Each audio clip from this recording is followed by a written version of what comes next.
من اکثر د سوشل میډیا دغه کوم سایټس چې دي د انسټا، میسنجر،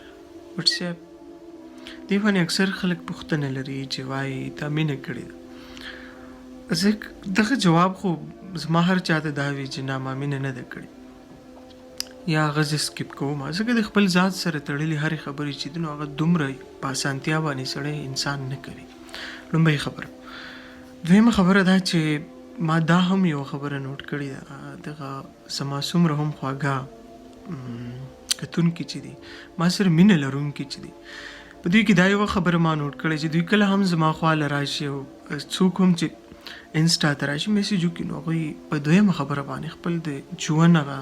څومره چې دردونه پې تېر شوي دي، هغه څه چې ورسره شوي دي، چا سره یې مینه کړې ده، چا ورته په مینه کې دوکه ورکړې ده، نو هغه خبرې شروع کړي. هغه خبرې ځان داسې هغه خلک چې وایي که نه دانې دانې کړي، خپل د ذات کې دننه هغه پټې خبرې، هغه خوندي خبرې چې هغه کول نه غواړي خو هغه وکړي. اصل کې زه داسې نه وایم، ټیک ده که تاسو چېرته د ښه انسان په لاس ورغلی نو هغه شاید ستاسو نه یو ښه انسان جوړ کړي، هغه تاسو له حوصله درکړي، هغه تاسو خوشحاله کړي، هغه ستاسو دغه درد چې دی نو دا ستاسو سره تقسیم کړي، هغه څه ځان له واخلي، څه تاسو ته پاتې کړي. خو تاسو به دا خبره هم اورېدلې وي چې په هر کور کې مالګه وي، په هر کور کې هغه مرهم نه وي، که نه هر کور کې مرهم تا ته نشي میلاوېدلی، مالګه هر کور کې شته. نو شاید تاسو داسې چا په لاس ورشي چې هغه ستاسو د دغې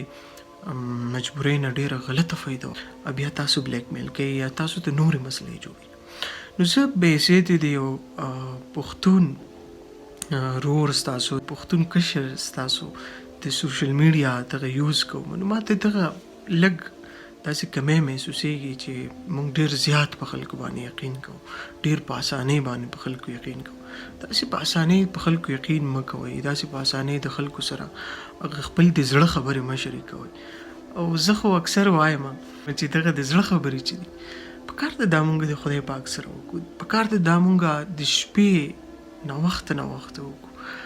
او مونږ یې د هغې هستۍ سره وکړو چې هغه کم از کم مونږ ته سکون راکړي. که نه یو انسان ته مونږ وایو هغه به څه وکړي، هېڅ هم نشي کولی،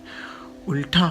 ستا دغه درد غم چې دی دا نور هم سیوا کېږي. نو کوشش وکړئ چې دومره زر په چا یقین مه کوئ، بل دا خپل سیکرټ چېرته هم چاته مه ورکوئ، ځکه چې ستاسو دغه سیکرټ چې څومره هم دی که نه د دې نه تاسو ته بیا مسلې کریټ کېدی شي.